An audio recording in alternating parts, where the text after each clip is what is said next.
Order. May I have a roll call, please? Babcock? Here. Chapman? Here. Eckberg? Here. Gurian? Here. Kahn? Here. Morrison? Here. Seifert? Here. This evening, we're going to start with the Pledge of Allegiance, led by students from Jane Addams Elementary School, and I'm going to ask Principal Christy Samajedny to come up and introduce her students to us.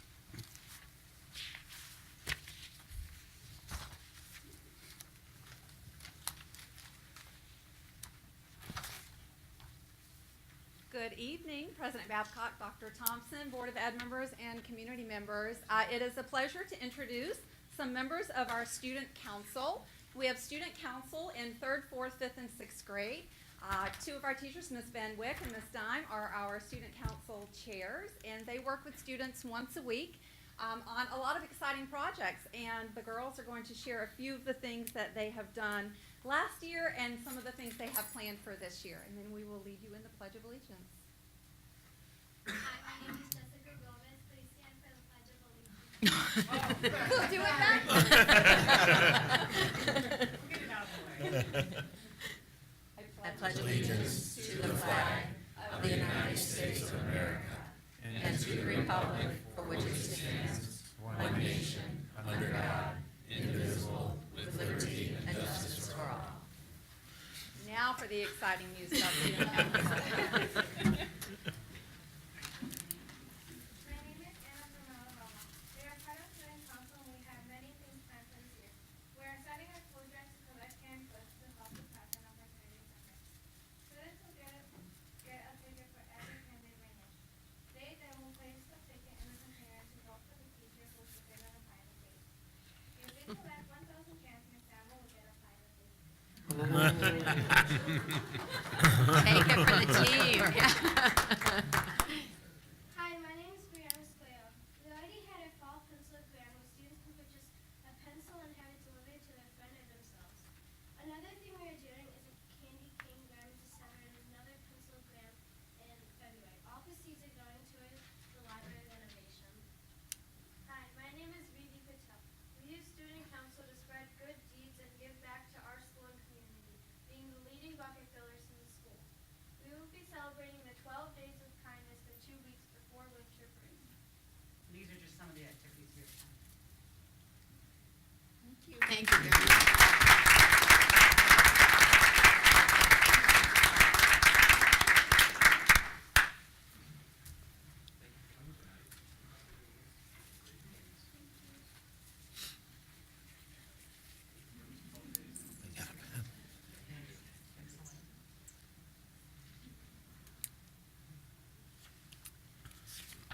As always, the Mission School of District 15 is to produce world-class learners by building a connected learning community. All right, the first item in my section is to recognize some fine scholar athletes, and I'm going to ask Meg Schnorr to come up and introduce the coaches who will introduce the winners of our 6th grade cross-country meet. Good evening, President Babcock, Dr. Thompson, members of the board. We are very fortunate tonight to be able to recognize our 6th grade cross-country winners as well as their coaches. This year, the runners had luck on their side and had perfect weather on September 30th for the 6th grade invite at Rolling Meadows, North Salk Park. 433 runners competed in the competition. There were 6 races held. Boys and girls races for the Green Division schools, which are Hunting Ridge, Lake Louise, Lincoln, Virginia Lake, and Paddock schools. Boys and girls races for the Yellow Division schools, which include Whiteley, Central Road, Pleasant Hill, Jane Addams, and Willow Bend schools. And finally, boys and girls races for the Blue Division schools, which are Thomas Jefferson, Marion Jordan, Winston Elementary, Kimball Hill, and Sanborn schools. Supported by their intramural coaches, the students dedicated their time and energy to training for the race. And as Theodore Roosevelt said, with self-discipline, all things are possible. We want to extend our congratulations to the first place winners from each division, and I'm going to ask for their coaches to state their school and their student's first name. Hello, I'm Sharon Rusk. I teach at Winston Campus Elementary, and I am proud to honor Morgan McGrath today as a first place winner.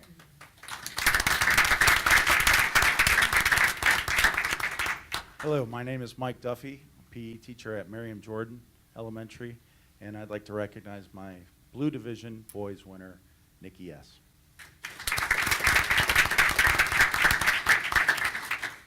Hi, I'm Barb Roberts. I'm the PE teacher at Pleasant Hill, and I'd like to recognize not one, but two of my students. The first one here is Lucas Cofield, and the second one is Leah Sachs, who's unable to be here tonight. My name's Jennifer Musiani. I'm the PE teacher at Lincoln, and I'd like to recognize Jack Casaccio, first place winner of the Green Division. Good evening, I'm John Smart, the PE teacher at Virginia Lake Elementary School. I'd like to recognize Paige Millstone for first place in Green Division.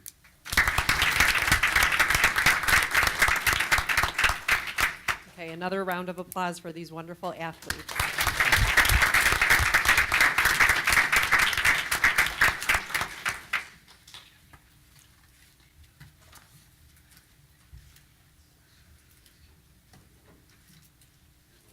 And the coveted pens, yes.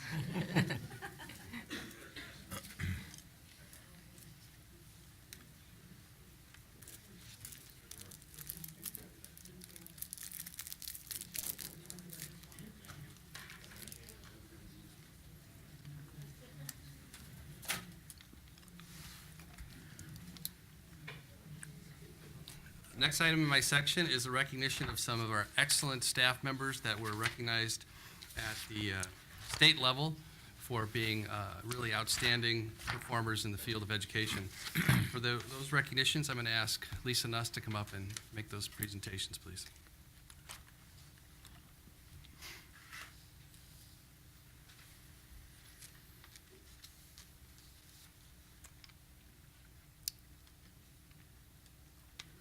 Thank you.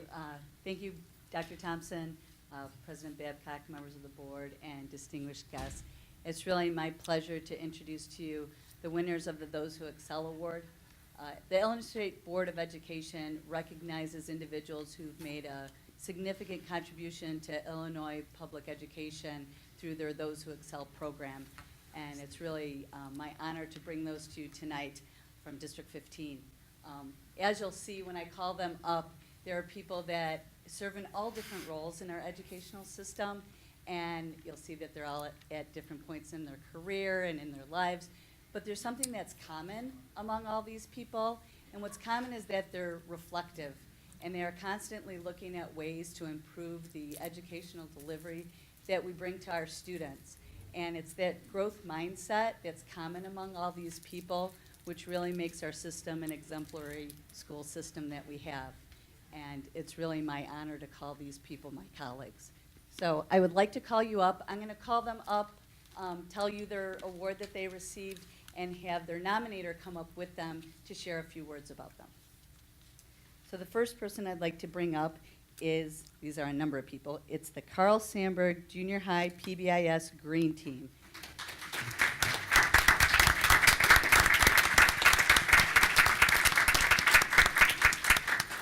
The green team is comprised of the following people: Joel Cooper, Doug Harder, Aaron Howe, Deanna Nemchek, Maria Romero, Matt Schmidt, Jennifer Sprenzel, Phil Webb, Amy Van Dyke, Al Stevenson, Marge Unger. And these people won the Award of Merit in the team category, and they were nominated by Erica Johansson. Thank you. Dr. Thompson, Mrs. Babcock, Board of Education members. The Carl Sandburg Green Team is a passionate group of educators and leaders across the building of Carl Sandburg, where I was the proud principal last year.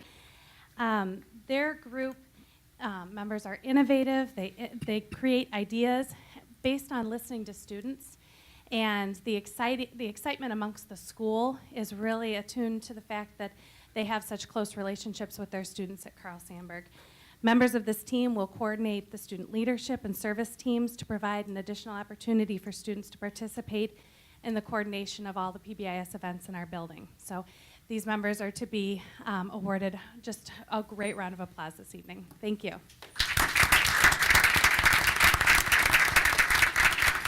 If you guys can remain up there while we bring our other award recipients up here because we're going to have a little distinction for you. I also would like to bring up Dr. Krish Reveleri. He's the District 15 Math Counts coach. He won the Award of Excellence in the Community Volunteer category, and he was nominated by a number of our administrators, David Morris, Christy Seifert, Carrie Wilson, and Jenny Grosh.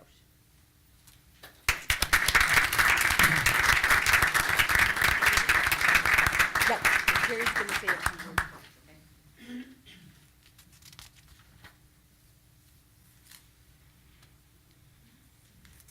Good evening, Dr. Thompson, President Babcock, members of the board, community members. Dr. Krish Reveleri is a gem that has graced District 15 and many schools and students in his time for his extraordinary love of math over 30 years. While being trained as an engineer, he is truly an astounding math teacher with the uncanny ability to make a subject that can be so complex and overwhelming to students come alive as fun and challenging. He is inspiring, and he has been over these past 30 years. He truly himself is one who excels. And I would like to leave you with a quote from a former student who is now at Harvard University. And he said, "The ultimate goal is not the competition and the standings in the end, but to excite as many kids as he can about math." As his business card quotes, "When you share wealth, you divide. When you share knowledge, you multiply."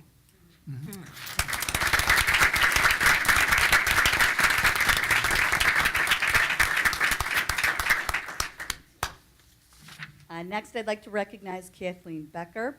She's from Willow Bend School. She's our lunch coordinator, and she won the Award of Excellence in the Educational Service Personnel category, and she was nominated by Principal Melissa Sabatino.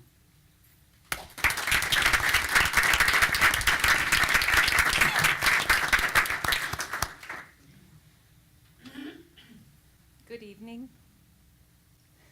Dr. Thompson, Mrs. Babcock, distinguished board and visitors. It is my privilege to share with you the wealth that is at Willow Bend through Kathleen Becker. She's our lunch lady. I mean, she's so many things, but she has a profound impact there. A lunch lady can be kind of lodged in that small office that disappears during the day and appears only for those 20-minute segments of nearly 200 children in 3 consecutive 20-minute segments where you have to really break your back to get kids fed and through the line. But she's inspiring. I mean it. She sees in the sea of humanity of little kids eating heartily. She finds the child who has forgotten her lunch or has forgotten to take care of the account, and she quietly moves to the side of that child to make sure that that child has everything that that child needs to make it through the day and be academically available. She preserves the dignity of the people who she works with. She develops a staff of student leaders who meet the needs of kids during the day and learn those powerful lessons of leadership, of seeing the big picture and attending to the details, because that's what she does. So she models it, and then she encourages leadership in those children. She's an active part of our building leadership team because she's a problem solver, and she sees what needs to be done and has out-of-the-box ideas of how to fix them. She hasn't seen a problem that she can't resolve, and she's a treasure in our school. So she's really deserving of this reward. It's a privilege to recognize her tonight.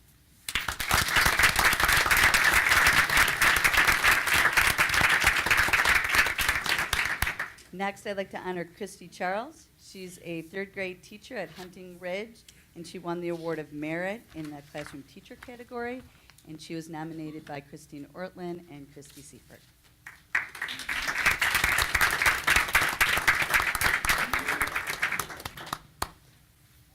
Good evening, Dr. Thompson, President Babcock, and Board of Education, and all of our community. You know, when Christy and I were taking some time to think about our teacher, Christy Charles, we couldn't stop thinking about superheroes. You know, they never give up on us, and they're all that we really strive to be. Christy Charles, you know, she doesn't wear a cape. She prefers to go unnoticed, but her superpowers find a way to shine through. It takes a superhero with a keen heart, a kind vision, and a listening ear, and a heart to just love and wrap her arms around children and all the community. She has a super heart. She also has amazing supervision and can see what needs to be done when others don't have the opportunity to see it. And she has the ability to look at the immediate future and far beyond. She can see what others can't see, and she has the intuition to convince others that we need to strive for the ideal. Superheroes are never forgotten. They leave a legacy, a rare and special gift from one person to another. And we know that Christy's mom is here smiling down on her today with us, a former District 15 employee who is super proud of her daughter, who has brought so many amazing talents to our district, to our students, and taught many administrators like Christine and I more than we ever thought we could learn. So congratulations to Christy. We're blessed to know her.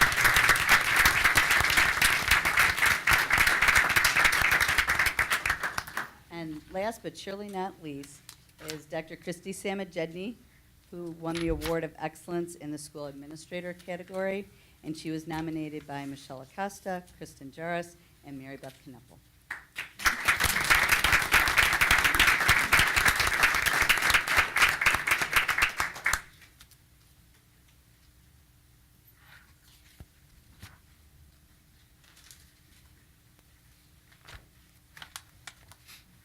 Good evening, Dr. Thompson, President Babcock, Board of Education, and the community.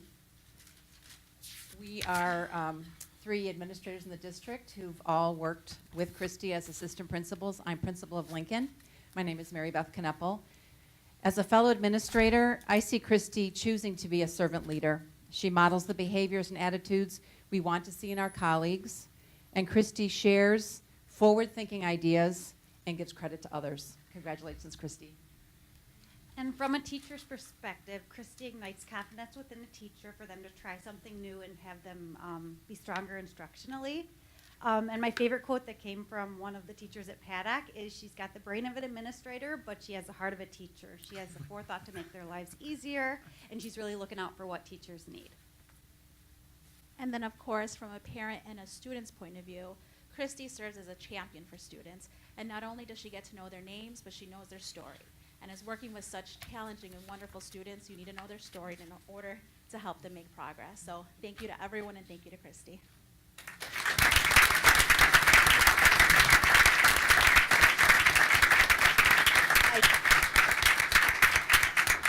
I think it's great to see this wonderful group of people up here, and I think it goes to show, especially for people who are not in schools every day, it takes every part of our system to make it work so well, from our lunchroom coordinators to our teachers and our volunteers and our administrators, and that's what makes District 15 such a great place to work and go to school.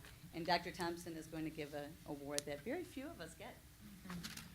So tonight, it is really a special honor that you've come to be here for us to recognize your efforts. The district has tremendous employees, but you've risen to the top, earned this state honor, been recognized by your peers, and I don't think there's anything higher that could be given to you. The Board of Education would like you tonight to shake their hand, and they'd like to congratulate you personally.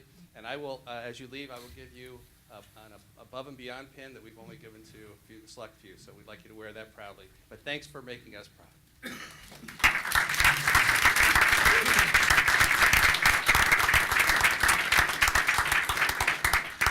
Shake hands right here.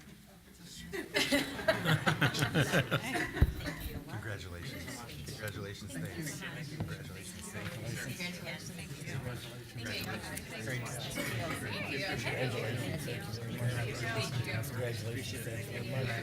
Thank you. Congratulations. Good job. Congratulations. Thank you very much. It's been a while. Very good. Congratulations. Thank you. Blessed to have you. Congratulations. Congratulations. Thank you very much.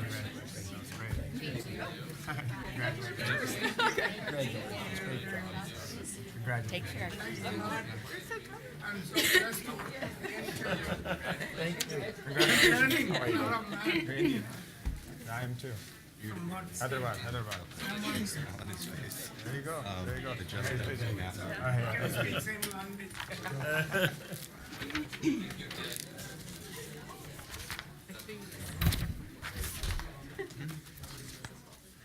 Yeah, me too.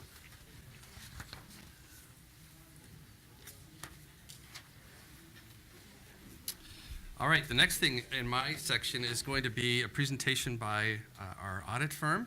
And here to represent Miller Cooper and Company is Betsy, and she's going to give us the final audit report.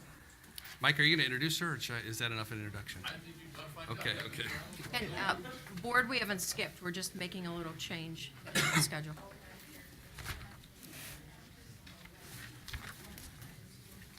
Is this okay here? Yes, please, thank you. Good evening. Thank you again for having me. Everybody should have a copy of the audit report along with our required communication to the board letter. So I'll quickly go through a few highlights, and if anyone has any questions along the way or when we're done, feel free to ask. First of all, I want to start just on page 1, of course. That's our independent auditor's report, which again this year was an unmodified opinion, which is the highest level of assurance that we can give as auditors for an audit. ISB also has a financial profile summary that they, designation score that they do each year. It's not presented in the audit, it's presented within that annual financial report submitted to the Illinois State Board of Ed, and that still has a recognition designation on it as it has in the past years. Which is the highest, right? Which is the highest rank. Yes, there's four categories, but recognition is the highest ranking that you can get with that score. Starting on page 5 is a management's discussion and analysis that's prepared by management. It gives a summary of the financial highlights, along with an overview and explanation of all the different statements within the audit. And it also provides some condensed financial statements. I'm sure you've heard me say it before, and I tell this to boards all the time, if you don't like reading the hundreds of pages of financial information, the management discussion and analysis is a great summary to read through to get the information that you need. Then starting on page 14 is where we start with the basic financial statements. Page 14 and 15 are your government-wide financial statements, which show the capital assets and the debt of the district, which aren't shown on the fund financial statements. One thing I want to point out on here is we discussed last year in the long-term liabilities section. It does include the pension liabilities for IMRF and TRS this year of about $33.2 million. Last year they were about $23.8 million, and there was just some change in assumptions that the actuaries used for IMRF and TRS that made the changes in these numbers. And then the ending net position of the district was about $62 million, which was a decrease of about $1.5 million. Then on page 16 begins your fund financial statements. These are going to be the statements you're more used to seeing on a monthly basis that you get as a board. A couple things I want to point out here, just to remember that the general fund on these statements does include your educational fund and your working cash fund, and there's combining statements back on pages 93 and 94 that show that combining information. And one other item on here under the liabilities, there's an other current liability showing of $204,000, and that is due to overpayment that the state made of replacement taxes. These were estimates that came out and money that they're still determining how they're going to retrieve back from different governmental entities. So we have put that on the financial statements to show that money being owed back to the state. And then the year ended with a fund balance of about $71 million, which is about a $9 million increase. This is mainly due to the issuance of the life safety bonds, and all the money hasn't been spent for those projects as of June 30th. Then on page 23 through 62 are the notes to the financial statements. This is just where it provides additional information on the data that's provided in the financial statements we just looked at. One new footnote you'll see in here this year is a new accounting pronouncement of GASB 72, which was the reporting of investments at fair value, but due to the nature of this district's investments, there was no implementation of this standard. There's just a few footnote disclosure updates. And then the remaining couple sections of the audit is the required supplementary information and your supplemental financial information. There's some multi-year schedules in there on the pension liabilities that start on page 63. There's also information on each fund of the district showing budget information compared to actual information. along with information from the prior year, by all the different functions and funds of the district. And the end of this has information and balances on the student activity funds that are held by the district. The other piece of information that you have is the required communication to the board letter. Just real quickly, it just discusses our responsibility as the auditors. Page 2 of the letter talks about GASB pronouncements that were effective for the district in the current year, along with GASB pronouncements that will be effective in future years for the district. One of the GASB statements I do want to point out is GASB Statement 75. That is when we'll have to take your other post-employment benefits that we report now as a liability. We'll have to take that full liability like we had to do for TRS and IMRF and put those on the statement too. But that luckily is not effective until June of 18, so that gives us a little bit of time, to start working through that.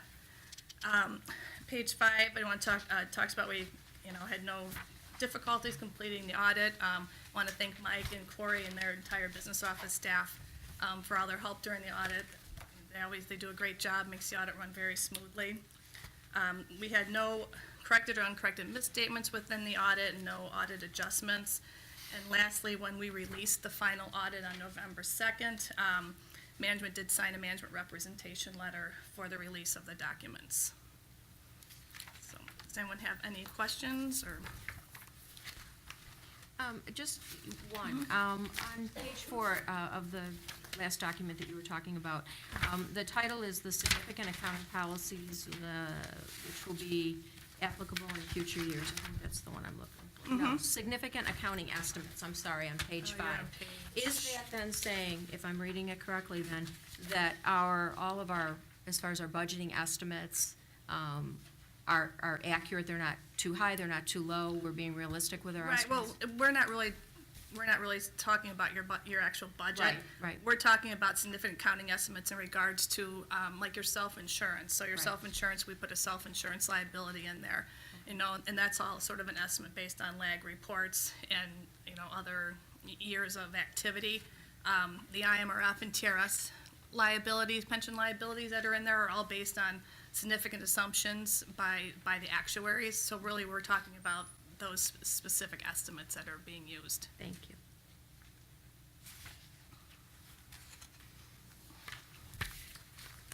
Hearing no other questions, thank you very much, Betsy. Appreciate Thank it. you, and thank you again. Thank you very Thank you. much. The next item in my section is our 5-year financial forecast with our CFO, Mr. Damchek. Good evening.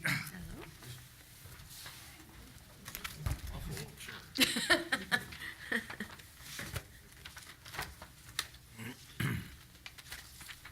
evening, President Babcock, Superintendent Thompson, members of the board. Water here, 'cause I've been coughing all day, so I don't want to. As we do every November, we review our 5-year projections. After we get our audit, we update our 5-year projections. So our actual results of operations for 15, 16 then become our basis for 16, 17, and any changes going forward.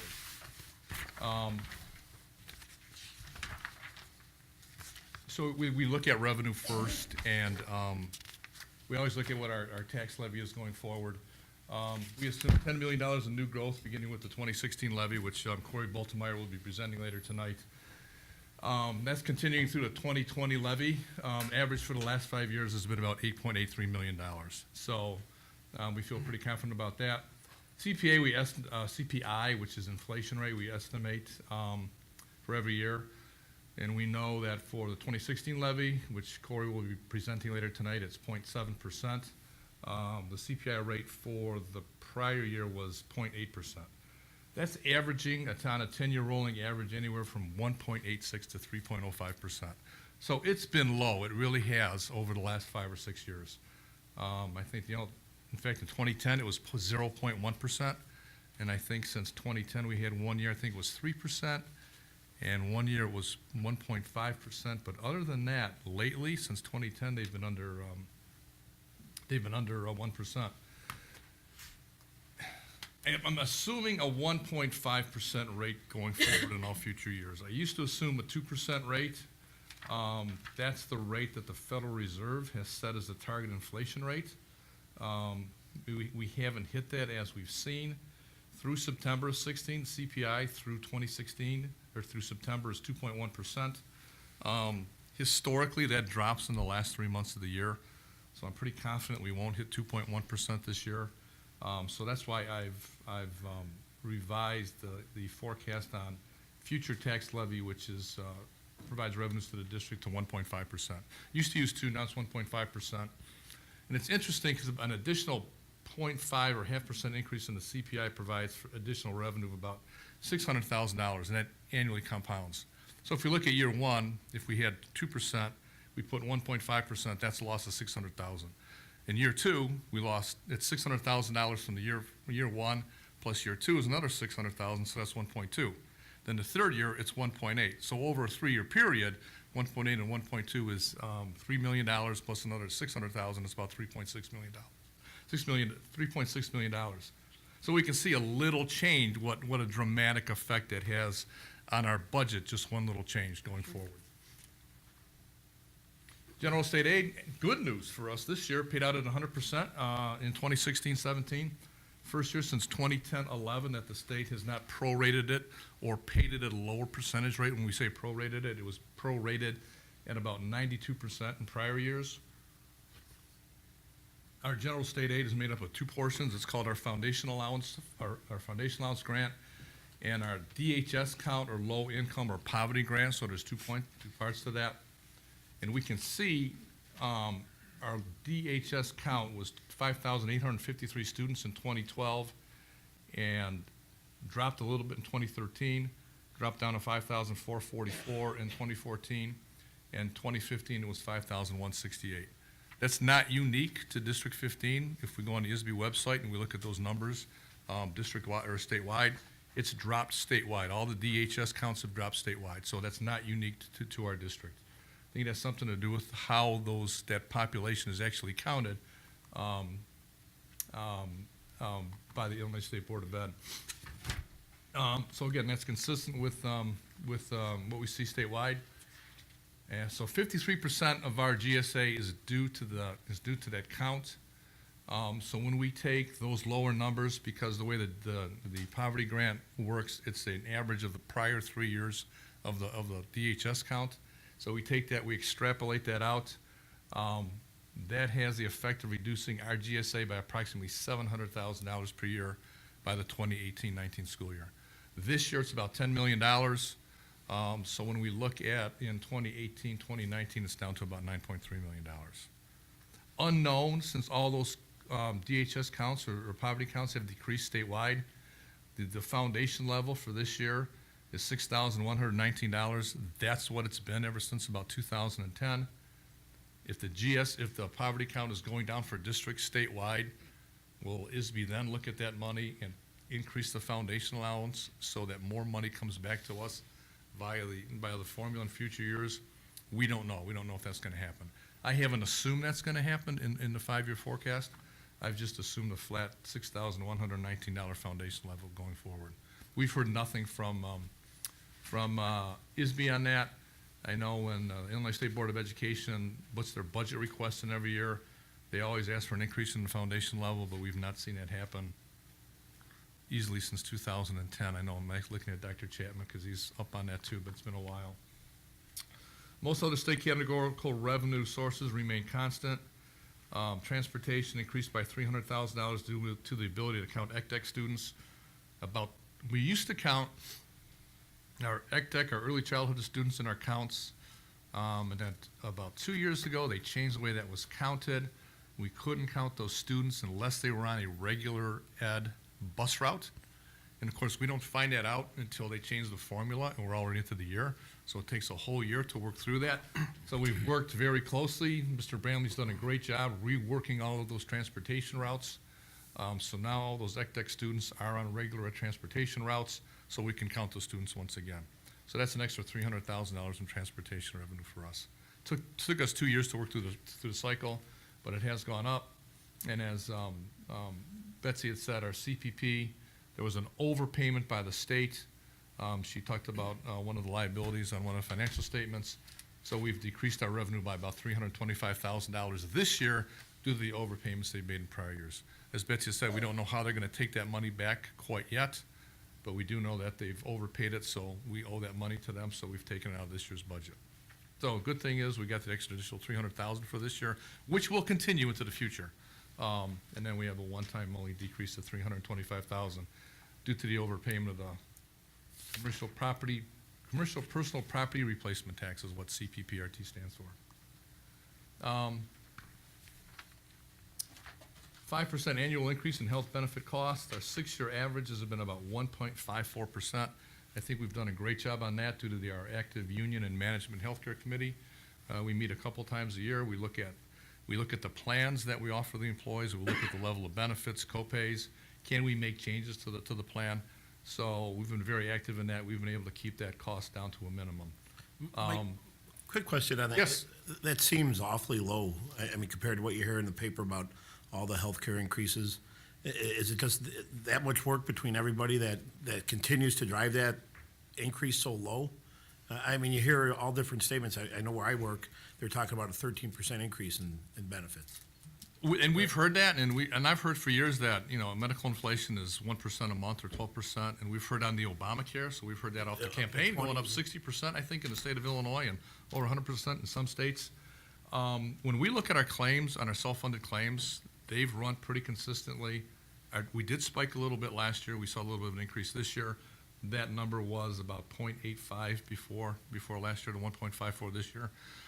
It's kind of common. I mean, it's not going to stay low. It's going to spike a little bit. But we've also made plan changes. We went to a different type of plan in our HMO, which has helped keep the costs down. We made a change in our prescription drug card that goes along with the healthcare program this year. And so far, the little bit of tracking I've done since July 1, our prescription drug costs are lower through the year, at least through this point, because we did change who the provider is for that. So some of it we've been fortunate on, I mean, it's on great our work claims. compared to where everyone else is nationwide. It's great work. I mean, it's unbelievable. We've been doing very, very good on that. We have.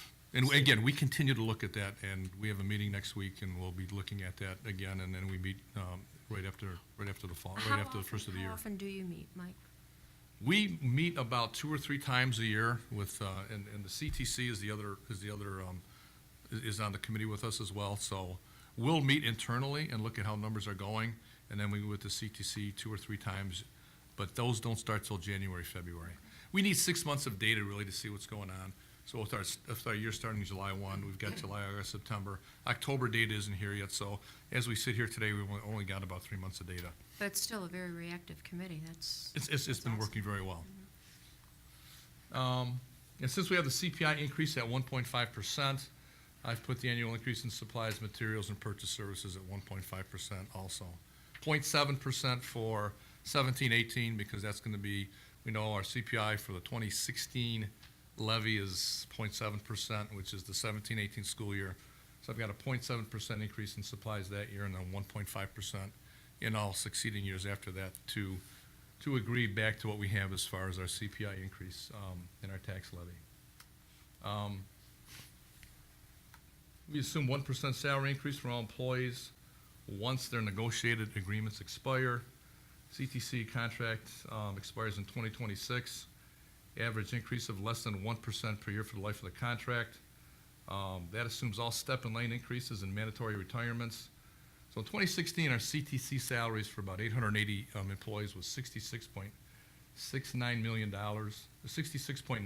excuse me. Our salaries this year actually have gone down, 66.8. We estimated during negotiations last year that salaries would be about 66.6 million. So we estimated they would go down. We thought that they would go down. We estimated 66.6, a little bit higher. We had to give some little salary credit experience to some of the harder to fill positions. But our margin of error is 0.3%. It's 0.003. So I think we've done an excellent job estimating the salaries. And our salaries, I will say, so far, from what we looked at in negotiations, and this is only the first year to where we're at right now, we're tracking exactly where we thought we would be. But in those negotiations, you looked at all of the employees, the growth, the potential retirees, you looked at all the variables. Yeah, that includes step increases, lane increases. That includes everybody going out on retirement. We have numbers in there for attrition, because we know that some teachers, for a variety of reasons, just don't come back from the prior year. They resign, they get a job transfer, they quit to raise a family, whatever. And that historically has always offset all of our step increases in tier 2 and in tier 1. So we knew that when we were negotiating the contract, with CTC as well. Which bears out with confidence why we can say that average increases will be less than. Will be less than 1%. Absolutely. Which I said, continue to plan for annual lane advancement costs of $200,000, which is offset by the attrition. Our OTPT contract, we're currently negotiating with that. Ms. Nuss and myself and a few other individuals, Dr. Barbini, Mr. Palmer. That expired in 2016. We're still talking with that group. ESPA expires June 30th, 2017, as does SEIU, June 30th, 2017. And DTU, we're in the middle, just beginning on our five-year contract with DTU, and that expires in 2020. So negotiating with one now.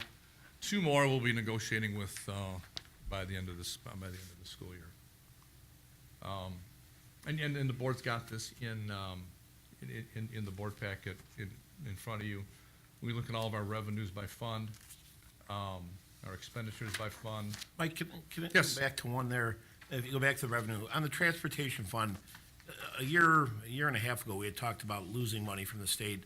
And I know we've got $300,000 in increase this year, and I think throughout the budget, it goes up, the 3 years for next, or $300,000 for the next 5 years.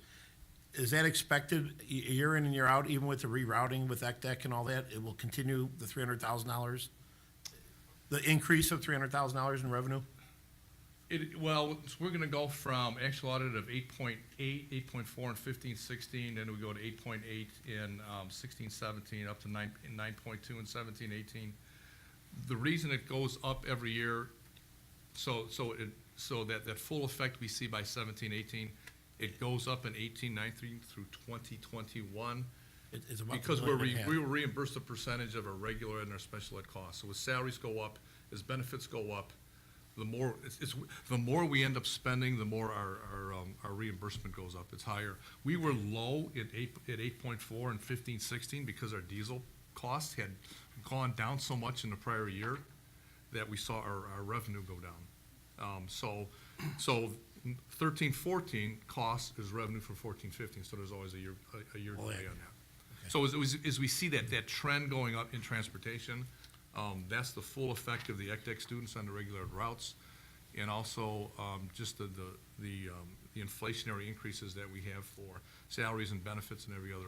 So our thought of a year and a half, it was about a year and a half ago, I think we talked about it, of the decrease coming from the state is most likely gone?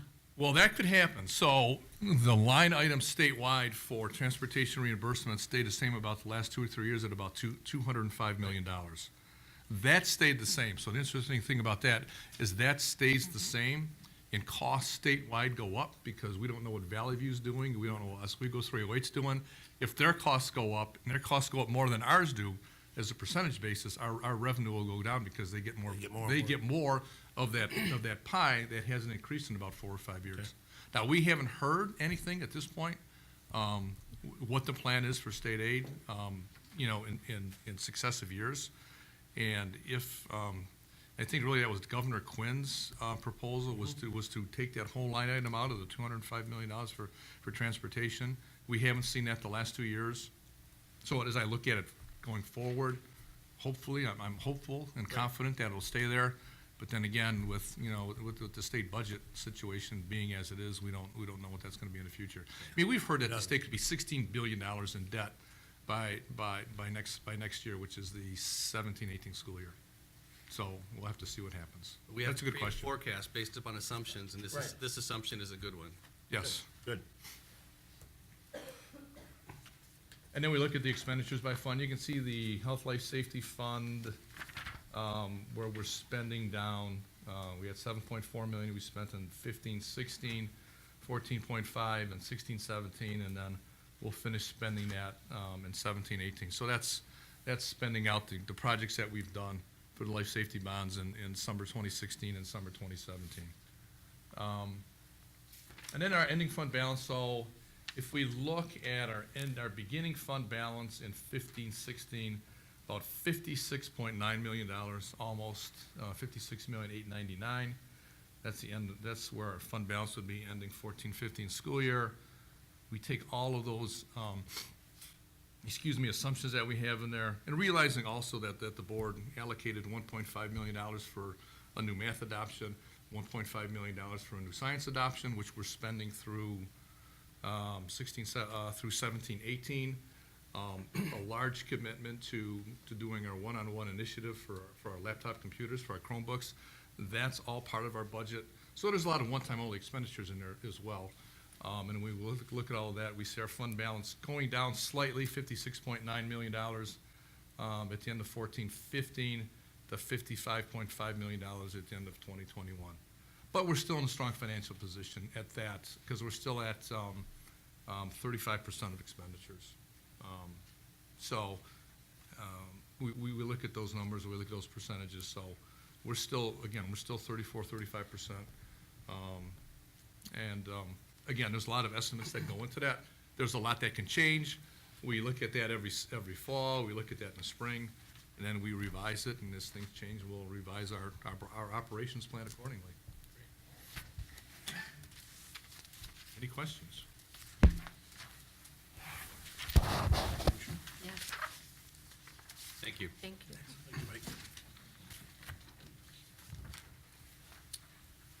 Okay, the next item is our proposed tax levy, and Corey Boltemeyer is going to come up and make a presentation on our levy.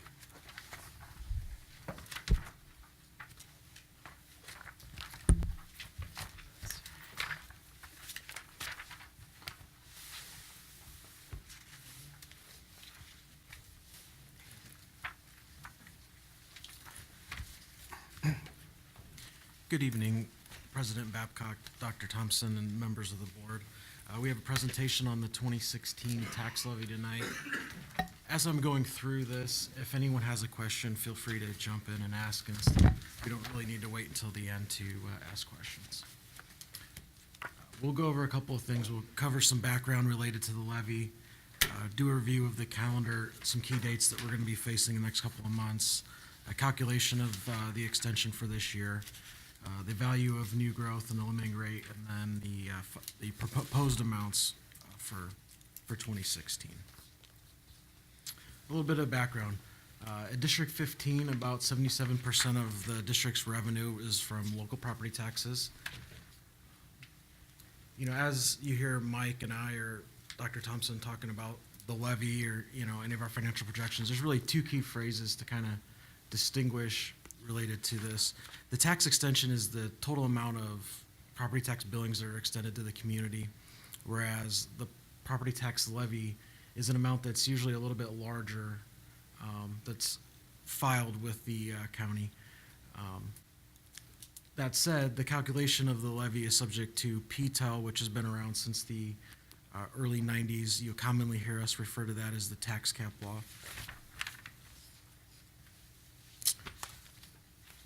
PTEL impacts all the school districts in Cook County and many other counties throughout the state. A couple of key things to keep in mind when we think about PTEL. You know, our extension from this past extension would have been the 2015 year tax year.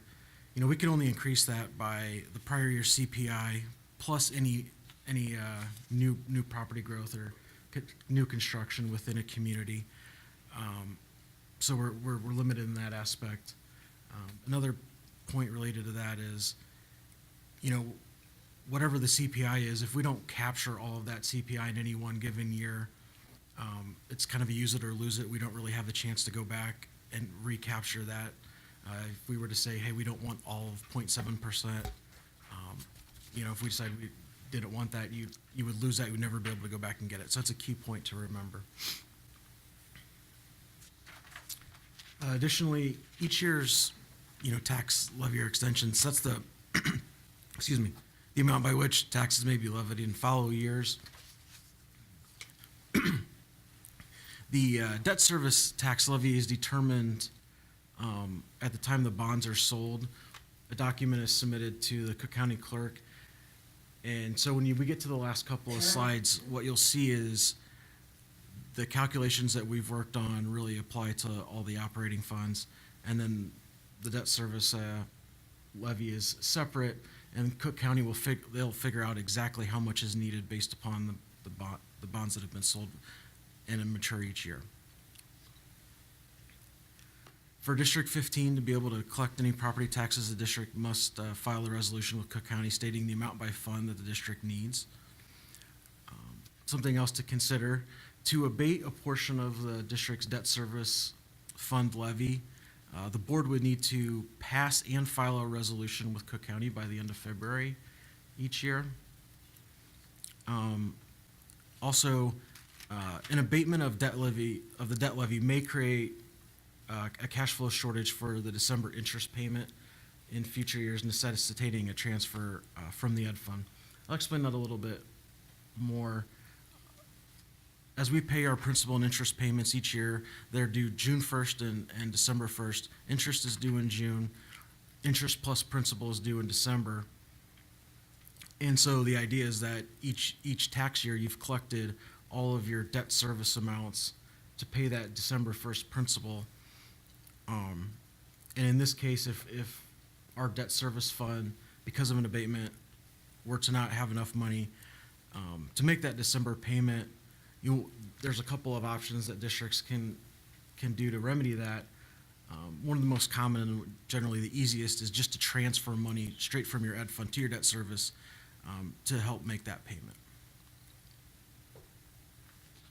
Here's a graph that shows all the counties in Illinois. They're coded a little bit differently since the wording's a little small. Everything that's Cook County and the Collier counties, PTEL was basically placed upon them by legislative action. There was no choice of the county. The rest of the counties had a choice to put PTEL as a referendum question. As you see, the ones that are with blue dots, they have passed it in various years. The ones that look pink have not, and the ones that are just purely white, they've never put the question on the ballot. So as you can see, there's a wide variety of what counties throughout Illinois have selected to do. Now for the tax levy calendar for this year. As a requirement tonight, we're required to estimate the taxes to be levied not less than 20 days prior to the adoption. We're fine there. Next month's board meeting, we would bring back a final document to be approved by the board at the December 14th meeting. And because of that, we would then have to file the final tax levy resolution with Cook County by the last Tuesday of the month, so December 27th this year. And as I previously mentioned, if the district decided to abate a portion of the debt service fund levy, that resolution must be filed with Cook County by the end of February. Here's just a quick 5-year look back of what CPI has been, what the new growth has been. Those are actual numbers in both columns. As Mike has mentioned, the CPI has been low. The new growth, you see a slight uptick. We've estimated in our calculation about 10 million. I think that's a similar amount that we've used in previous years. And when you look back over District 15's history over a longer period than just 5 years, if you go back 10 or even 15, 10 is a good new growth number for a mature community like this. This graph shows the relationship that can be a little bit hard to understand at times when you start thinking about, okay, I'm paying my taxes in this year. Well, what school year does that really relate to? Believe me, putting together a graph like this is as difficult as trying to explain it to somebody for the first time. Great color, though. Great. Thank you. So really, if there was a takeaway from this slide, what it's saying is, the action that the board will be taking next month when we adopt that 2016 tax levy, those amounts really will help Mike and I, finalize revenue amounts for the 2017-2018 school year. So everything for the current school year was already kind of set in stone. We have a really good idea of what's going to be coming in based upon what we approved last December. This slide shows a couple of key numbers, last year's extension, last year's EAV. We're estimating, in our calculation, we've estimated that the EAV change for existing property would be 0%. We know it's likely to go, up or down, but that's what we've used in this estimate. As you can see, just over $3 billion of EAV and 10 million of new growth. Here's a detailed calculation of how you actually get to that limiting rate. You start with last year's extension, take that times the CPI. You remove the new construction from your EAV amount, and then you end up with what we're estimating at about 3.8992 as the limiting rate. So, as we think about things, well, what's the importance of the limiting rate? As we know, the rate that we see on our tax bills, it can go up or down based upon property value. From one of the things I always look at when I'm putting this together is, okay, what are we projecting as the new growth value? And then once you have that limiting rate estimate, the thing I look for is that 389,000. That's the value of the new growth to the community. That's property taxes that the district's allowed to receive above and beyond CPI. So, like I said, so the 10 million, if the final calculations come in and it's 20 million in new growth or 30 million, you could see that 390,000, bump up quite a bit. This slide shows a calculation. We went back and looked at the actual tax rates for District 15 from last year's tax agency report. We used $200, $150, and $100,000 of property values as an example. So what you see in that first column is we're estimating that the District 15 tax levy impact for $200,000 of property value is $21.76. That's inclusive of all of our operating funds and our debt service for the levy that we're proposing. The next two columns, kind of lead into a couple of the slides after this. The increase from 2015, if the district were to go ahead with no abatement, from last year's total would be about just under $24. Whereas if we were to abate a portion of the debt service, you would see about $9. So you get about a $14 difference. On this slide, we have a calculation of the actual tax extension. You got 3 years of actual calculations and then an estimate of what we've estimated for 2016. This is these two slides are the exact same. There's one difference. So this one has 2016 tax levy option where there's no debt service abatement. And if we were to look at these columns, so the actual 2015, those are actual numbers that were extended to the community last year. The middle column estimated, earlier I had mentioned the difference between a tax extension and a tax levy. That middle column would represent what we're estimating the actual extension or actual billings to be based upon new growth and the AV change that in the 0.7%. Then what you get in this last column is the actual tax levy request. And so what you'll see is that total is a little bit higher. In case if you're wondering, okay, well, why do we need to have this amount higher? Well, the reason is that because of the way that PTEL works, for us to capture this unknown new growth value, which we estimate to 10, it could be 20, it could be less, they require that you actually to capture that, you would actually have to balloon your levy by fund at amount higher. So if you're looking at that far right column, you'll notice that each amount, if you accept debt service, is actually a little bit higher. And the reason we've done that is that it allows us to capture any new growth, which, like I said, we don't know what that number is until they actually give us our final rates. So that allows us to capture anything we're entitled to, and not lose it. As I mentioned earlier, if we were to, levy too low on that tax levy, it would be a scenario where we would lose it forever.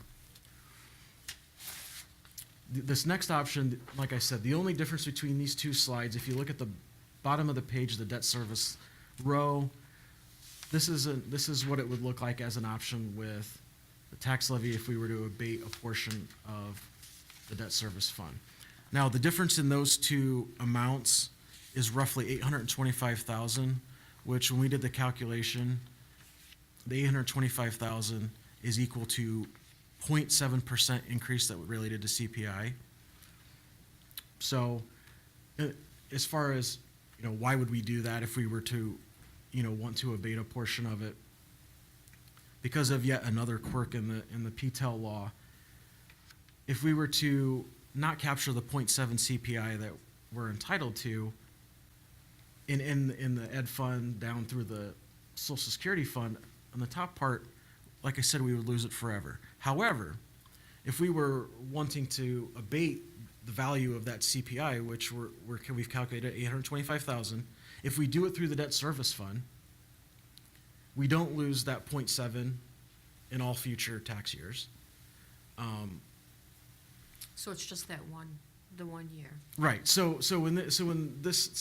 between these two options, this is a scenario that other districts have used in which they wanted to abate a portion of money back to the community, but not do it in a way that's harmful to future boards, future administrations, future students, and it's a one-time thing. So that's why we came up with these two options. If anyone has any questions, otherwise I'll turn it over to Dr. Thompson. Thank you, great, very, very well explained, appreciate the thoroughness. So tonight, the administration is asking you to pass a resolution on the estimated levy for 2016. And because this board has asked for us to come back to all of you with the possibility of having a flat levy by not increasing the entire levy by the amount that we're legally able to do. We are asking that because I think we've done such a good job with our finances, because our CTC contract is proving to turn out and give us the kind of funding we anticipated. The fact that we had about $800,000 of unused funds for construction this summer, I think we're in a position to consider a flat tax, but I'd ask you to pass this resolution tonight and then to consider abating the debt service later on after we hear what happens in Springfield. There's been some discussion in Springfield that there could be a tax freeze. And if there's a tax freeze, that really is what we're trying to do with the abatement. And so Springfield would do it for us. We wouldn't want to do the abatement and have a tax freeze, and then so that would be kind of a double whammy.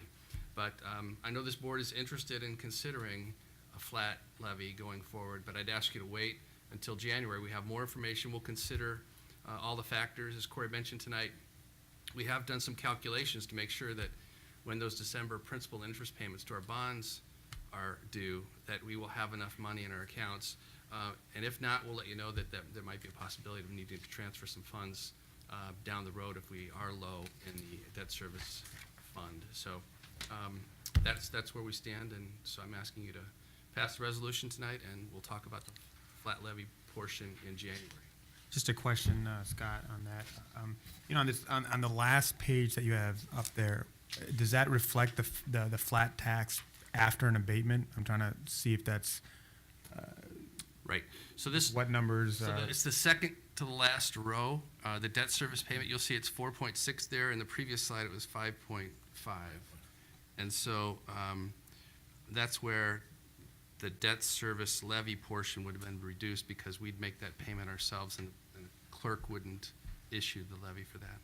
So, but I'm looking at in terms of, and I may be looking at the wrong numbers here, but when we're looking at 2015 versus 2016, you're still showing an increase in the total funds, right?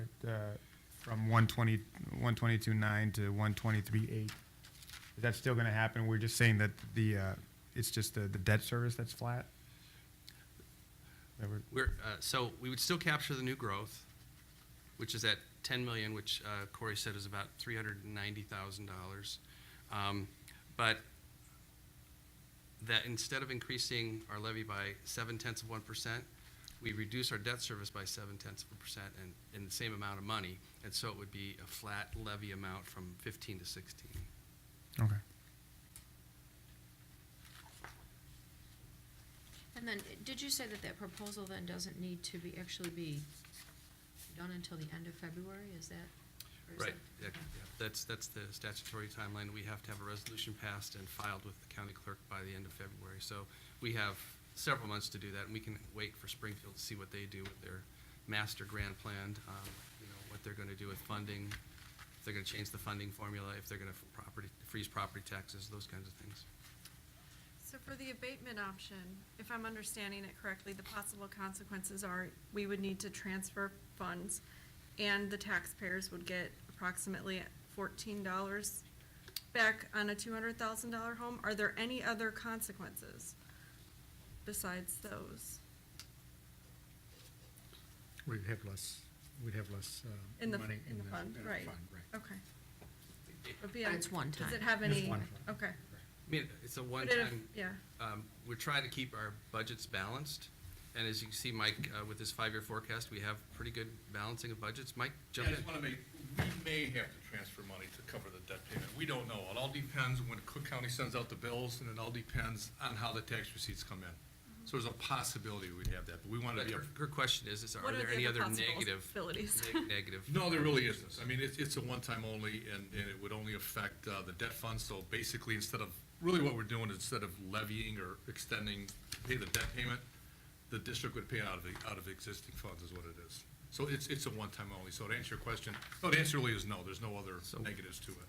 One year, we would take a hit, and we may not have a balanced budget that year. Correct. And we've been trying to have a balanced budget, but nothing long-term that would be hugely influential. I mean, $800,000 is a lot of teachers. right.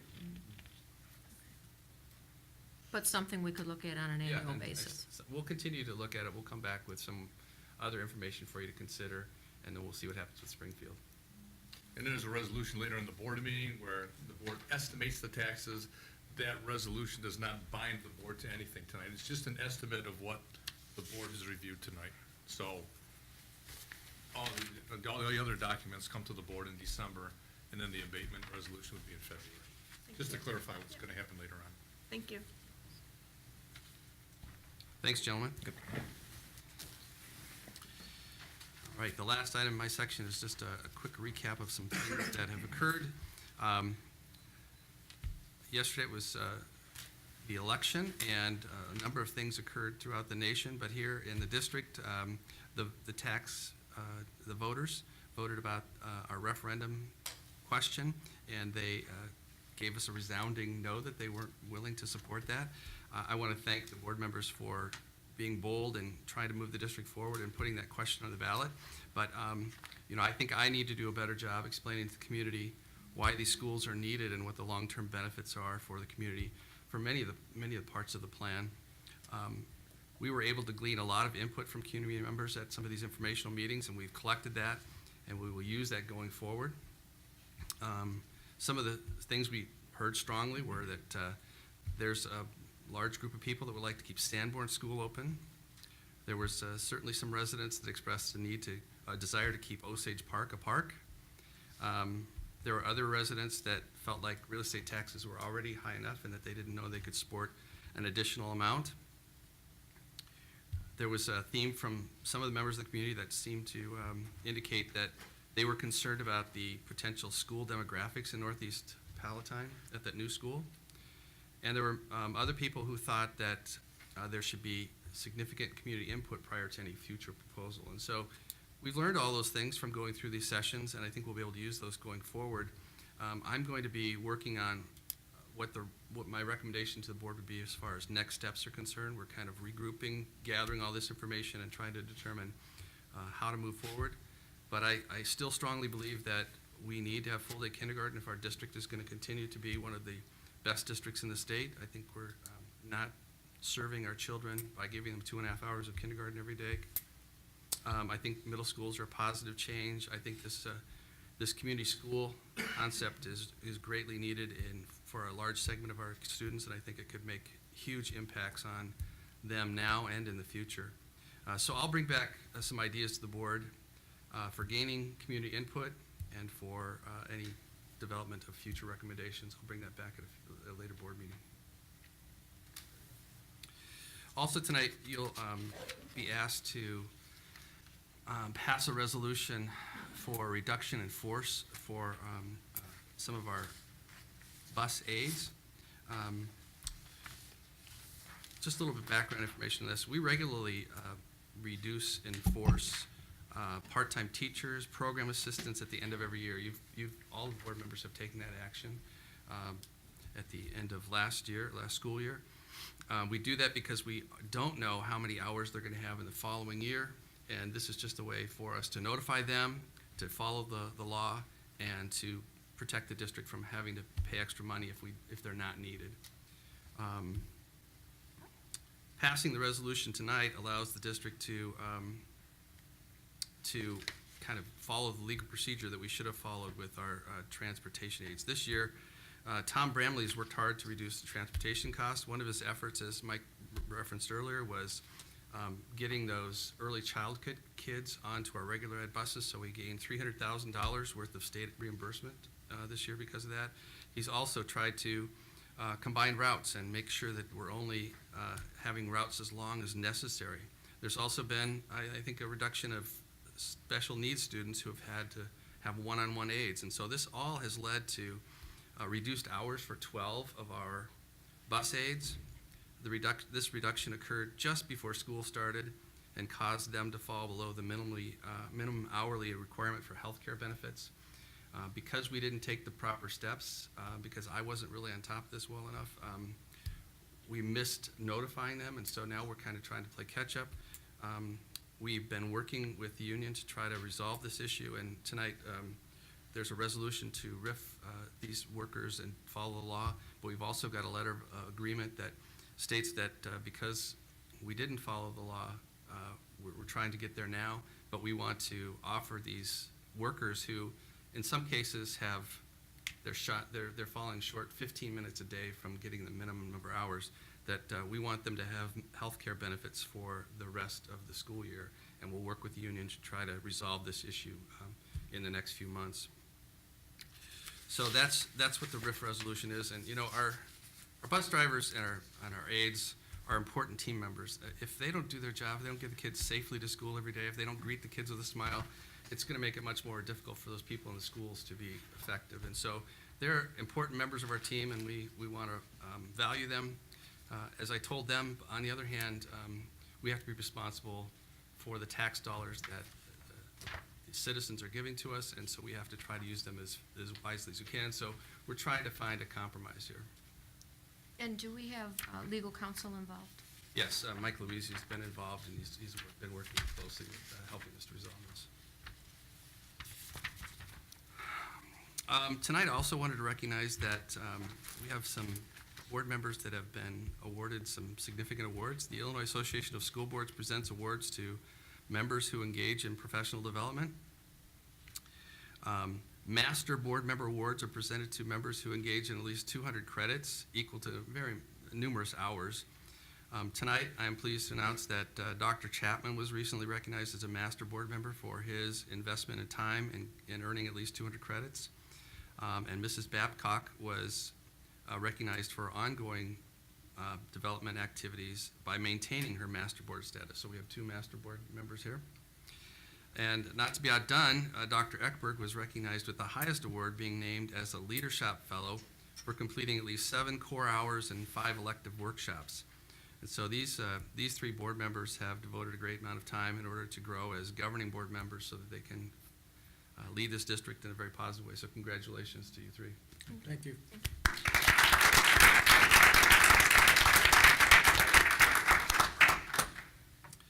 And Mike kind of stole my thunder, but we are really proud of the 10-year contracts.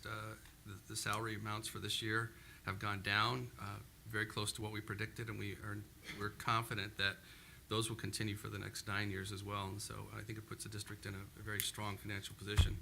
And finally, I just want to say that I'm really excited about our former students playing on the Palatine Pirates football team. We're going to be in the quarterfinals this Saturday, and we'll be rooting for them. Thank you. That's it for my section. Okay. We're going to move on to item 5, reading and acceptance of the minutes. May I have the accepted motion, please? The suggested motion, please.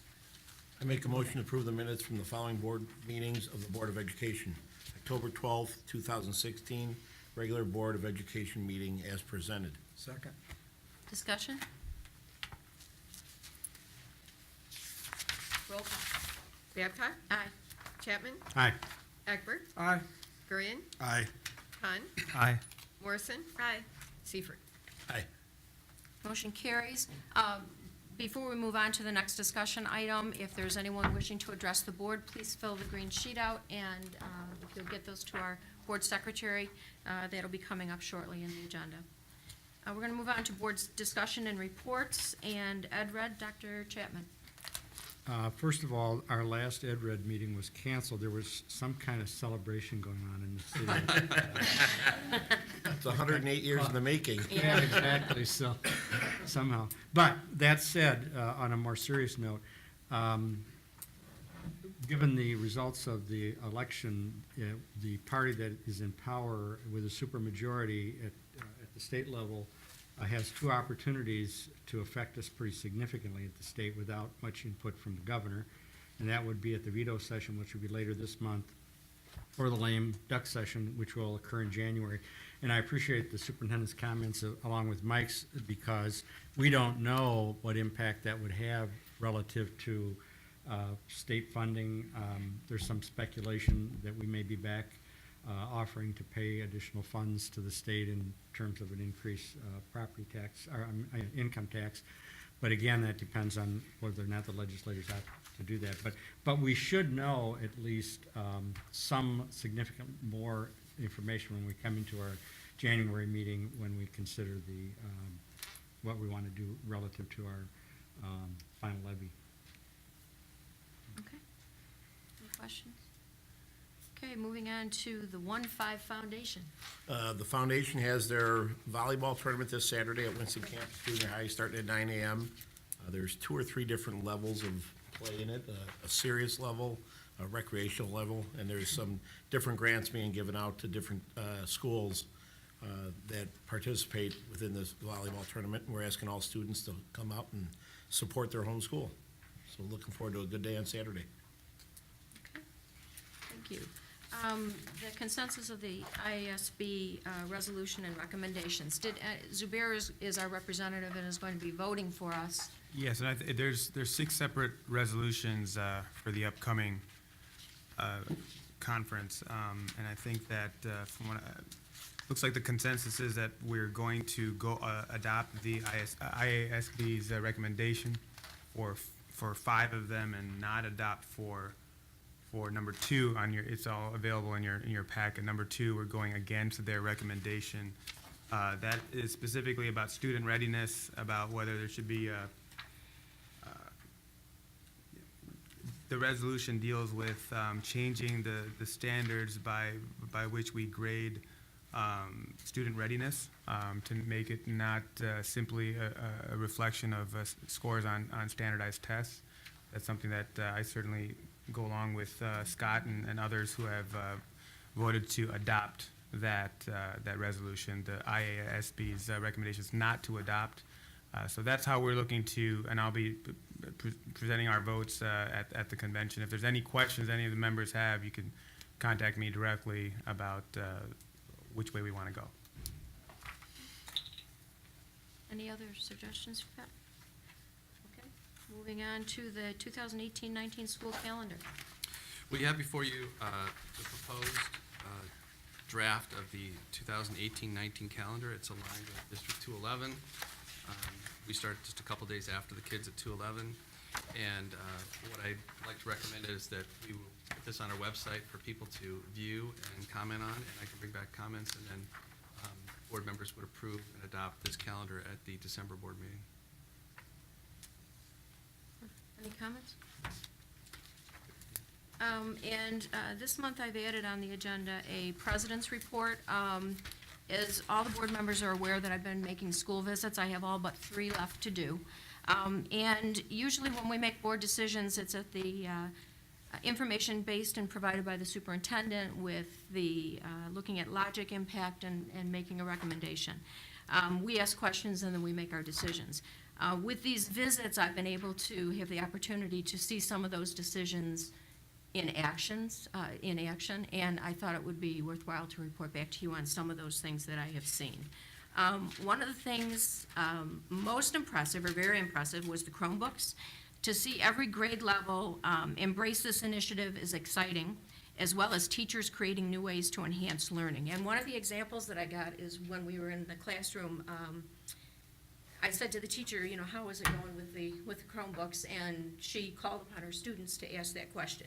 Now, nobody knows what room I'm going in or what I'm going to be asking. And one girl raised her hand really quickly, and she said, well, I was out of school all last week, and I did not miss a day of school. In other words, she kept up with her homework. She was able to. The things that the teachers are doing with these and working with the students, the excitement that you see on the students, the tech coaches, all very positive. You know, I think the only thing that, you know, I would really recommend is as much as possible that we continue to share amongst teachers, amongst schools, amongst different grade levels. It was great to see. And that was from kindergarten all the way up to the 6th grade level. Curriculum brought about in a thoughtful and systematic approach, giving teachers pilot opportunities and an ear by the Department of Instruction. Smooth transition, rigorous and challenging to our students. Not easy for teachers by any means, but as I heard over and over again, we make it work from our teachers. So, and from our leadership. State standards, we've heard about the Illinois state standards, you know, we've all read about them, the implementation. The slope does not seem to be nearly as high on this learning curve with, you know, materials. That was always the ask for. We don't have enough materials. We need more support. Materials certainly have improved. Support provided and confidence by staff has greatly improved. They seem, you know, a lot more confident. You know, these are things, you know, in conversation and walking through some of the conversations and the questions that I've been able to ask. I guess this is one of those things when it's nice to be the old member on the Board of Education. Life safety improvements this last summer and this summer coming up. I had no idea, I don't know that, you know, any of us did. Schools that were having work done moved into other schools. From an administrative point of view, I heard nothing but positive as far as being able to share different ideas with each other, to collaborate with each other. From a staff point of view, it sucked. I mean, you have students, or you have all of this work. It started the day after school ended. So everything is gathered up, everything was moved out. You know, the school staffs were working out of boxes. Again, they made it work. We'll be making it work again this next summer, but pretty impressive to see what they did to get them out of there, get them back in, and not disrupt school time. Professional development time. We all know that there was turmoil to decide on the best time, but there was never disagreement as far in principle as having the professional development time. Seems to be, you know, it's the things that each school is using it a little bit differently or different topics, but what's needed for each school, and each school has its own personality. So it's nice to see some of the things that they're working on through in that professional time. There's never enough time, as we all know, but it's a collaboration time, and it's working well. Classrooms. What I loved most of all about sitting in the, or going into the classrooms, that the flexibility in the setup. We have, there are carts, there are couches, there are standing stations, there are brain breaks that are being taken by students, so that a teacher, when she looks at her students and her students are looking at her kind of glassy-eyed and I've had enough, there are different things that they do. There are different recreation, exercises and things that they do. I think the thing that I enjoyed is that while the kids are comfortable, they also are engaged. I mean, their noses were in books, they were in their Chromebooks, they were collaborating with each other, and you could still hear a pin drop. They're engaged, they're all working together. It was pretty impressive. It is pretty impressive to see. ISU program. This is a program that not only benefits District 15, but it certainly benefits from some of the districts around us. We have developed some really strong young teachers who have set themselves not only apart, but are very strong. This, of course, goes with our CTC contract. The fear of, not a fear, an opportunity to hire less experienced teachers, but having these students be in the district for a year is so helpful, and not only helpful to certainly for District 15, but other districts in the area, including Schaumburg, Wheeling, they've all benefited. So You get to interview them for a whole year yeah, before we hire them. and teach them the District 15 way, correct? Right, yeah. There are, these walkthroughs did not come without some concerns as well. And by the way, my schedule lent it so that I could go to these different schools at different times, and I've done as many as I can, and I'll be finishing them up next week. Some of you have joined me. This was something that I could do for the board, and that's why I felt that I could come back and share some of this information with you, because you don't have the schedules to be able to do that. But some of the concerns, class sizes are larger, but they're monitored very closely. Mobile classrooms. I mean, I went in, I looked at them, and in 60 and 65 degree weather, they're wonderful. They're a classroom, they're great. But in 30 or 30 degrees and below, when you have students who have to leave that mobile classroom to go to the restroom, to go into school for lunch, to, as close as they are, there's not a walkway. They have to go outside. So they're not ideal. And security is a question with that as well. School space, make no mistake, our schools are full. There are some schools that do have rooms, and when I'm talking about rooms, I'm talking about 1 or 2 rooms. And those rooms, those schools that have some space are being filled with the extra programs that we have, the special needs programs, some of the special things that we do in this district. There are other schools, including schools that have the mobile classrooms. They are filled with every nook and cranny. They are in corners. They are in the hall. They are in they find a space. And I'm not saying that the kids aren't learning, but our schools are full. Our schools are full, and we're going to have to really continue to watch the growth and monitor closely what our needs are going to be in the future. Some observations that I made. There are so many other things, exciting things to share. As I said, each school has a different personality. PBIS, the different rewards and awards that kids get for their behavior. The park testing, concerns, questions, map testing, knowing exactly where their students are, how they're performing, what they can do to make sure that everyone is learning. Again, what I heard over and over again is that we make it work. If there's a problem, if there's a question, this is what's expected, this is what needs to be done, and this is what we need to do for our students. It's done. We just do it. Clearly, it takes a village, from the custodians to the lunch crews, to the teachers, to the principals, to the cabinet, to the superintendent.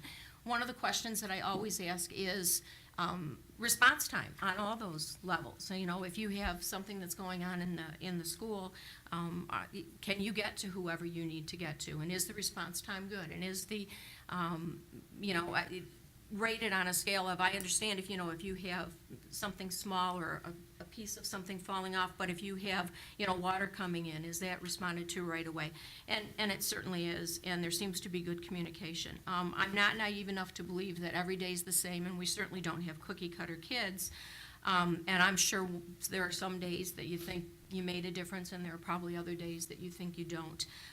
The one thing that, I heard a quote, and I'm always big on quotes, and it's about teachers, but I think it applies to all educators as well. And in general, I think it is not a job, what they do, it is who they are. So I appreciate, the staff's letting me go through.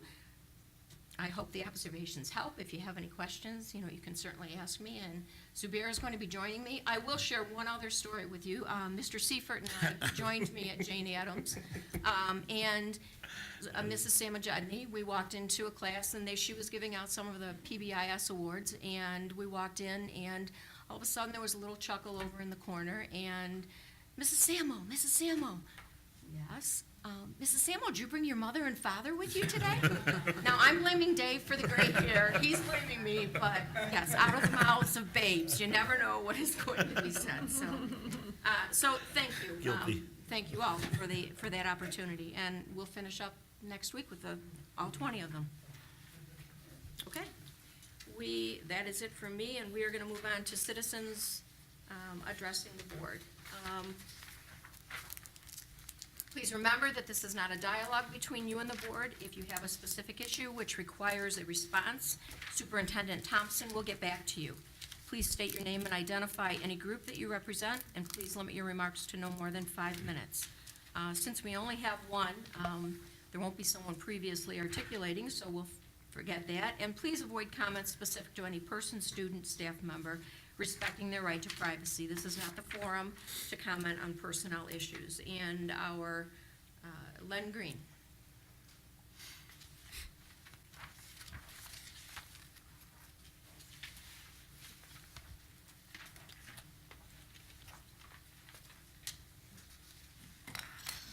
Allow me to get some water so that I try to not knock it over this time.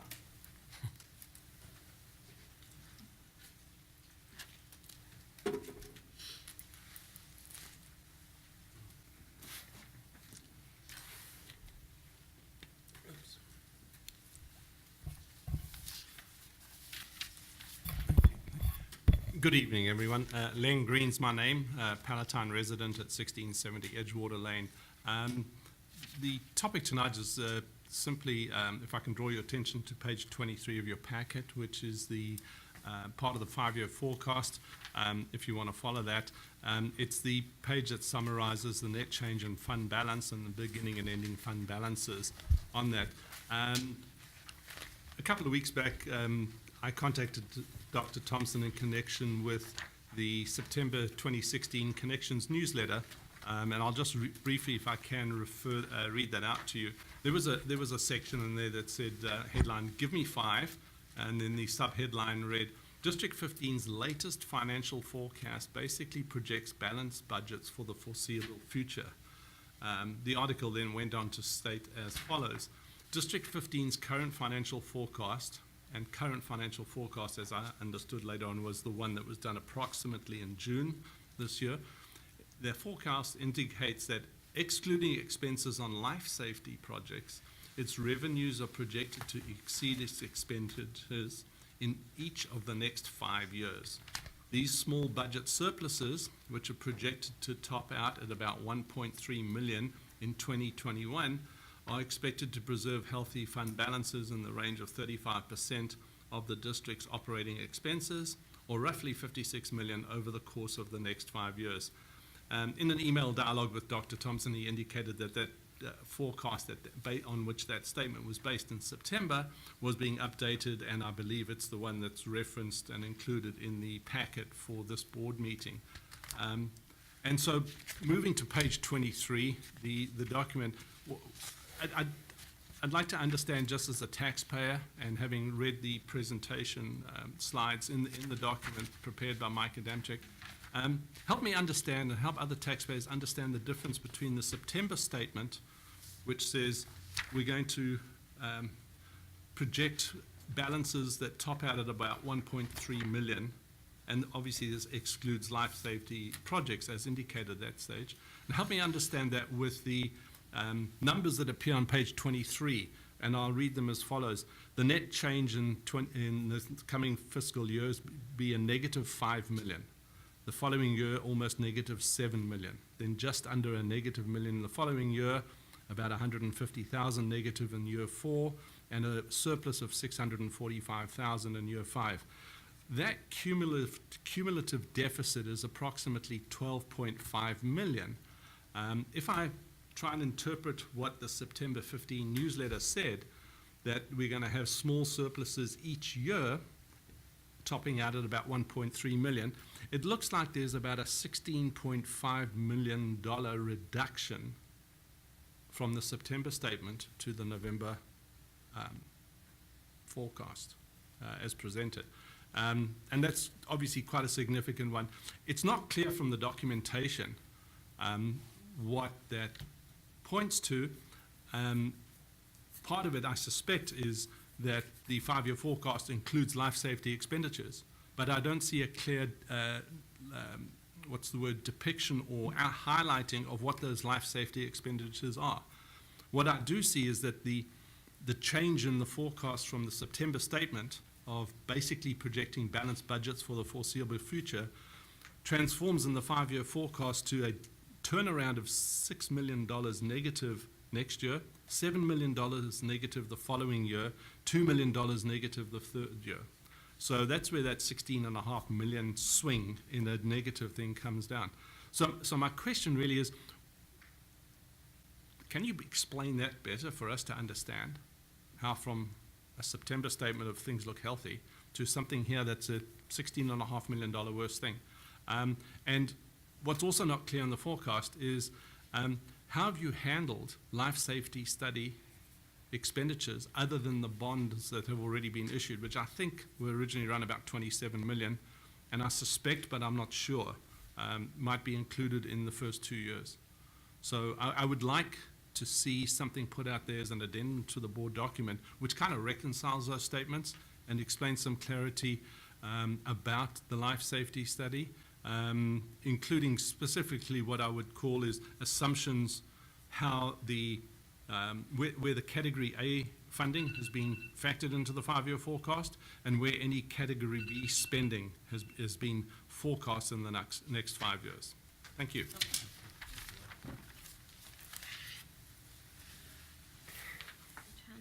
Just for the board's clarification, on the previous page, the one that Mr. Green referenced, the previous page does show health life safety expenditures, and it does have some explanation. I'll try to get back with Mr. Green and also maybe see if we can make this a little more clear for the community. But he did say in that article that we were going to end up after 5 years with about a $56 million surplus, and that's what this 5-year forecast has, is a $56 million surplus. So we're really right on the numbers. It's just that things changed because of the life safety work.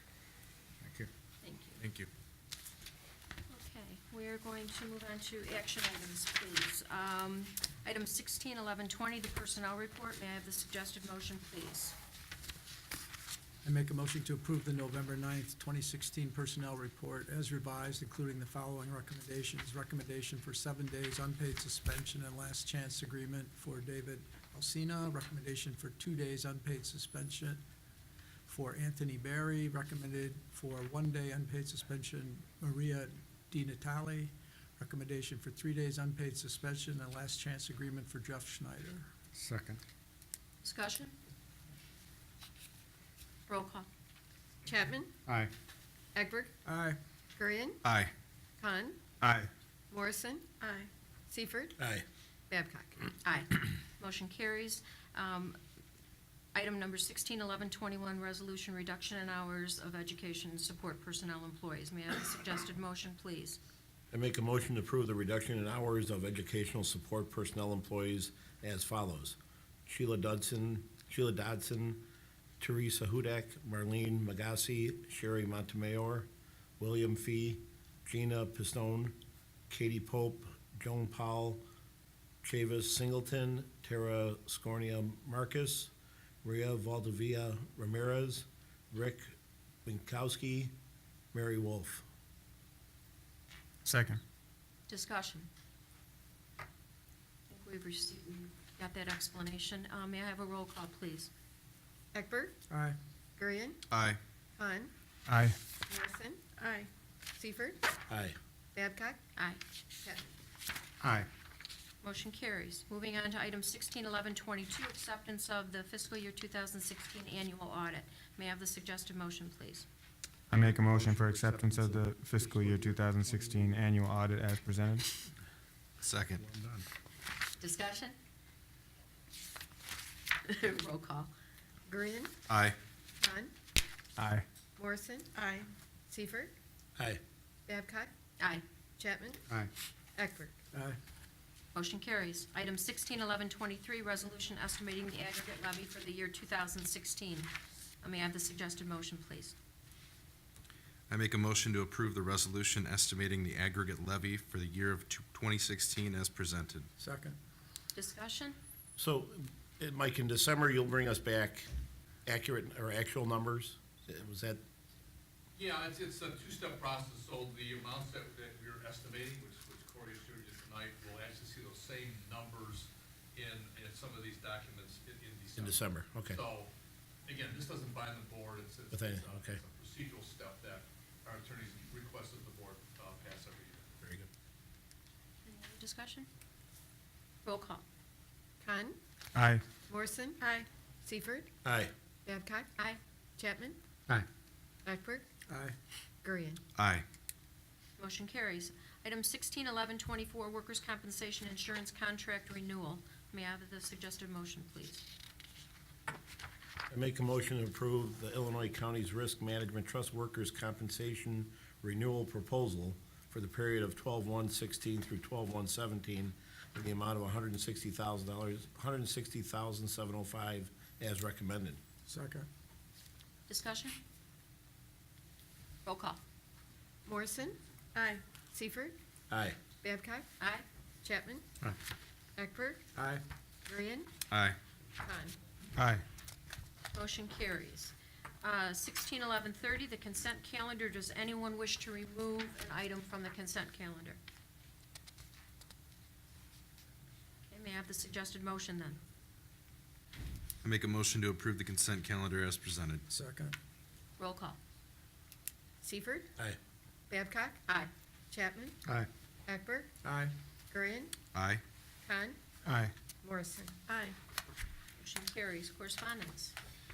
On September 20th, 2016, a request was received from Jennifer Monde, Inverness, Illinois. On September 27th, a voluminous request notice of extension of time, a 10-day notice, was sent. The response to this request was sent eventually on October 12th. On October 20th, a request was received from Dan Lichtenstein Boris, Service Employees International Union Local 73. The response to this request was sent on October 26th. And on November 4th, the request was received from North American Procurement Council, Grand Junction, Colorado. The response to this request is pending. We received one check from the Village of Palatine in the amount of $10,687.14 for impact fees. Motion to adjourn. So moved. Second. Roll call. Babcock, Aye. Chapman, Aye. Eckberg, Aye. Gurian, Aye. Hahn, Aye. Morrison, Aye. Seifert. Aye.